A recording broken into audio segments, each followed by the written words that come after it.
Chapter 19. We have an hour to make plans and get ready, Jake said. 1 hour. Less, since we have to get into position. Okay, what do we know? Marco asked. We know this Ferron guy is the one who makes the final decision on the Yeerks going forward. We know he's not a controller, or he would have already voted to let the logging begin. We know the Yeerks won't leave it to chance, Rachel said. He's coming here to the site. They'll be ready to do an involuntary infestation. They have some slugs sitting in the vat right now, waiting to crawl in the man's ear. They may just want to persuade this human, Axe suggested. They prefer voluntary infestations, and if they can get this human to give him his vote, they may simply let him go. So, what do we do, attack? Rachel asked. Just storm in and mess everything up? Hey, shh, Tobias said. What? Rachel asked him. Do you guys hear that? Even human ears should hear that. We all listened very intently. Then it came, carried on the breeze. The sound of diesel engines. Probably just our friends the Yeerks, moving their heavy equipment around. Putting in nice, neat rows for the commissioner, Jake said. But then he thought it over and added, Tobias, you mind going up to take a look? Tobias flapped his wings and soared above the treetops and out of sight. Okay, back to business, Jake said. One way or the other, this Ferron guy is the key. If he votes yes, the Yeerks can log this forest. If he votes no, they can't. Not without attracting way too much attention. Assuming they let Ferron live long enough to vote no, Rachel said. That's our job then, I suggested. We have to keep Ferron alive, and keep them from making him a controller. Everyone nodded. Too bad I have no idea how to do that, I admitted. Just then, Tobias came rocketing down out of the sky. They've already started, he yelled as he shot past to land on a branch. Started what? I asked. The Yeerks. They've started cutting trees, and they are coming this way. Well, Jake said, I guess that settles the question of whether the Yeerks are going to infest this guy. They don't care what this guy sees when he gets here, Rachel said. They don't care about convincing him.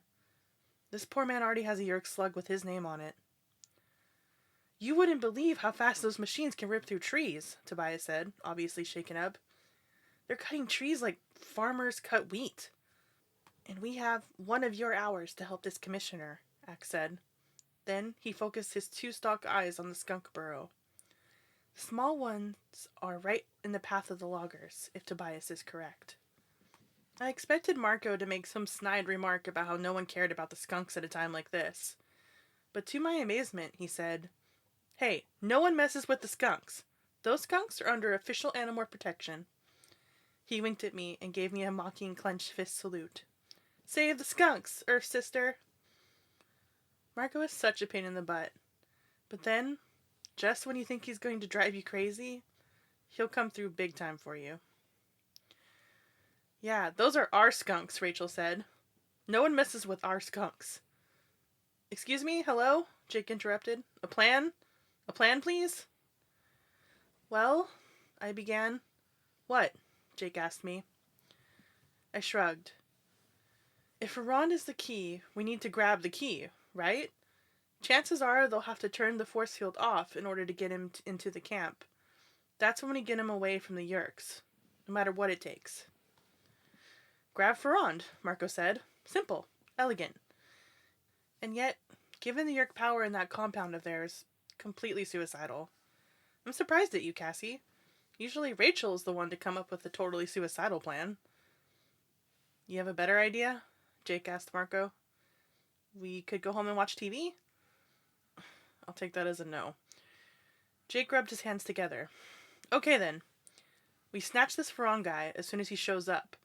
In the meantime, we have to slow down those tree-cutting machines. Rachel grinned. Cool. I felt sick. Chapter 20. There was only one way for a person to reach the Yeerk logging camp by car. They had to drive down the long dirt road that the Yeerks cut through the forest. Jake wanted me to go with Tobias to see if we could spot Ferron coming. Jake made some quick decisions. He, Marco, Rachel, and Axe took off, leaving me with Tobias. I looked ruefully at Tobias. You and me, I guess. I'm always glad to have you along, Tobias said. I began to morph into an osprey. It was my bird of prey morph, and the only thing that I had that could keep up with Tobias in the air.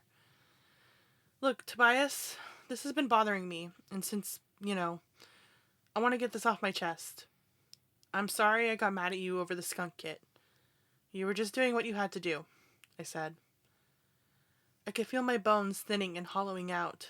Gray feathers began to paint their patterns on my arms.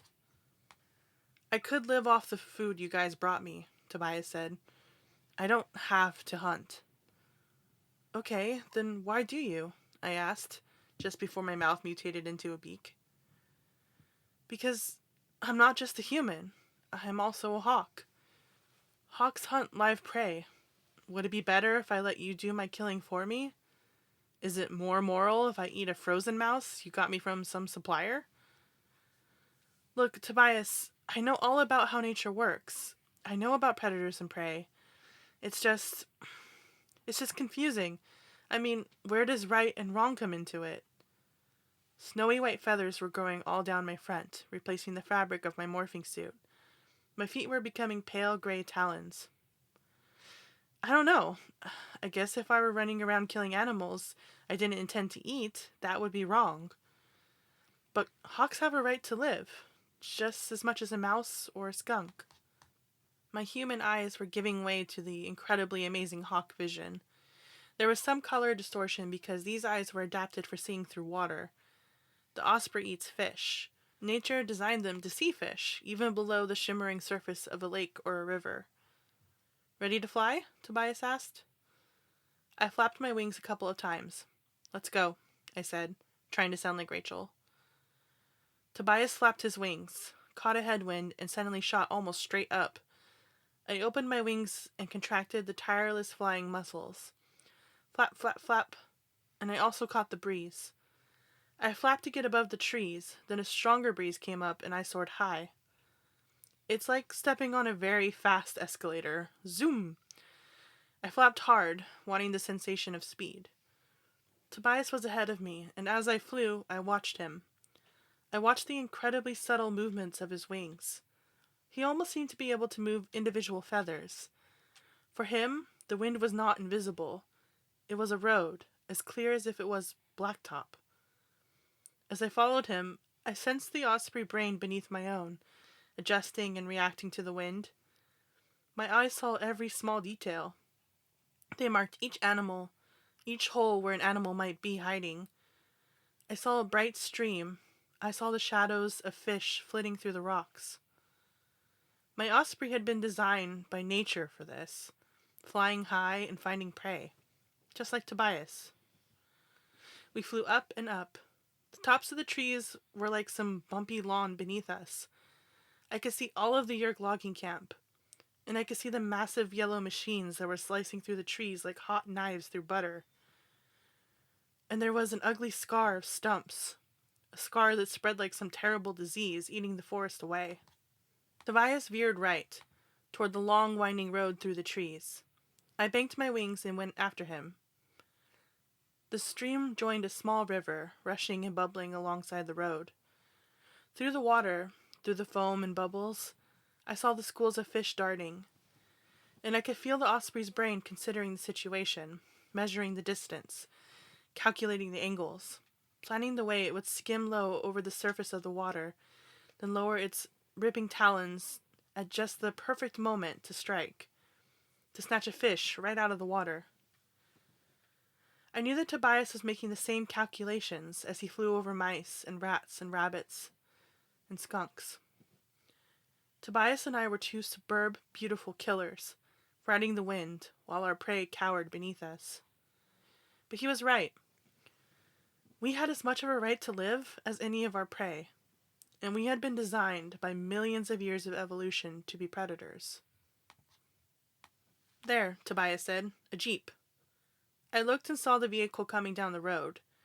Then, with my amazingly acute hawk vision, I saw right through the windows, as though the glass were the surface of a stream. 3 guys, one driving and one beside him. There's one guy in the back seat, and he looks older. Yep, and on the side of the Jeep it says Damson Lumber. My guess is the driver and the other guy are controllers. The guy in the back seat is looking all around like he's very interested in what's going on. They'll reach camp in a few minutes. As soon as we see how this Ferran guy reacts, we'll know if he's already been made into a controller, I said. How's that? The Yeerks have gone ahead with logging, I explained. If Ferran is still a true human, he'll be massively upset. If he's calm, he's already one of them. Good point, Tobias said.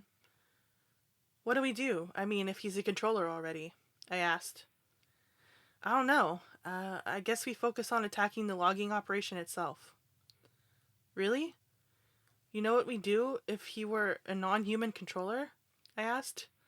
We'd go after him, and whatever happened, happened, right? You mean like a termite? Tobias asked dryly. Yeah, that's exactly what I mean, I said. Look, Cassie, you're human, Homo sapien. Your job is to keep yourself and your species alive. That's all nature wants from you. That's the whole point of evolution, to survive. He sounded angry. We were following the Jeep now, heading back toward the logging camp. It would happen in just a few minutes. In just a few minutes, Ferran would see what was going on, and we would know what he truly was. One of us, or one of them. Survive, I said flatly. That's the law of nature, the number one law, and humans are part of nature. Then so are the Yeerks, and we're no better than them. I guess we'll have to worry about that one later, Tobias said. Look. The Jeep pulled to a stop in front of the Yeerk fortress. Ferran flung open his door and jumped out. I could easily see him waving his arms. Even from where I was, I could see the anger on his face. Then, from the building, there came a man. And yet, this man felt wrong. Even from up in the air, I felt a chill that seemed to emanate from him. Him, Tobias said. I knew instantly what Tobias meant. I only saw him once in human morph, but it's him, Tobias said. Visser 3. Chapter 21. Visser 3, the leader of the Yeerk invasion of Earth. The only Yeerk in all the universe to have taken control of an Andalite body. The only Yeerk in all the universe with the power to morph. It shouldn't have surprised me that he would use his human morph. It made sense. And yet I felt a cold rage deep inside of me at the sight. It wasn't logical, but I felt it just the same. He was a fake human. He was using DNA and human form as part of his plan to enslave all of humanity. Visser 3, I said to Tobias. Yeah, he agreed. He looks so normal, except for the fact that he gives you the creeps.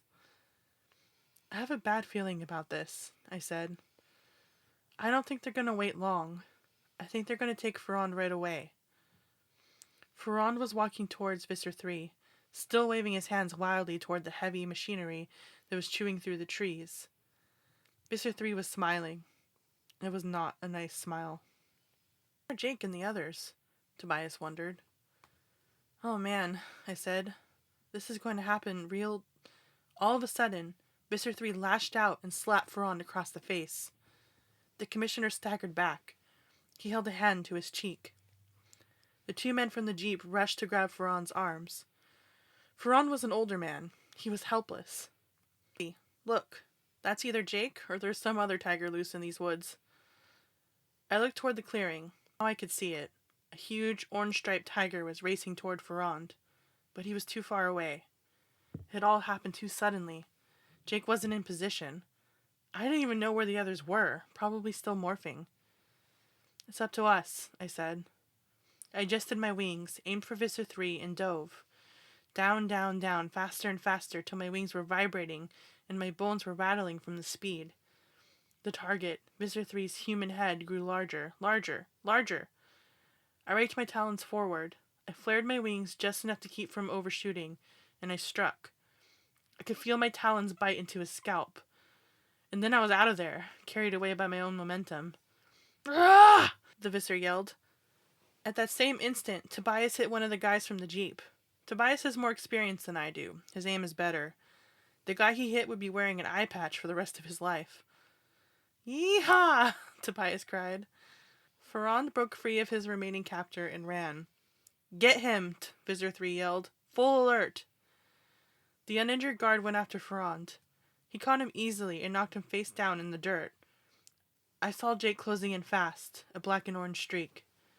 Looking past him, I saw that there was a second battle out by the edge of the forest. 2 wolves, Rachel and Marco, were on the controllers operating the machines. The perimeter guards had come, running, automatic weapons ready. Suddenly, as fast as a gazelle, Axe ran to help Rachel. The nearest guard turned to take a shot. Axe's tail flashed, and the controller no longer had a way to pull the trigger. Just beneath me, the other controller from the jeep kicked Ferrand, who was struggling to get up. That was too much for me. I wheeled in the air and went back down for a second run. Cassie! Tobias cried in warning. The front door of the building flew open and they began spilling out. A half-dozen human controllers, each armed. And worse, far worse, 4 big Hork-Bajir. But it was too late to back off. I was already diving. Blam, blam, blam! I had the first 2 bullets go whizzing past me. I felt the 3rd bullet hit my wing. It went straight through my right wing, and I tumbled from the air, suddenly as ungainly as a chicken. I fell, helpless. I fell. Whoomp! I slammed hard into the ground. Dizzy and confused, I thought I saw Jake lead toward a Hork-Bajir warrior, but I couldn't be sure. I was fading. Fading. My world grew small and dark. I could no longer see anything far away. I could focus only on the ground right before me. An ant was marching by, carrying a dead bug. Maybe I was just imagining things as I sank into unconsciousness. Maybe my brain was making up things that weren't there.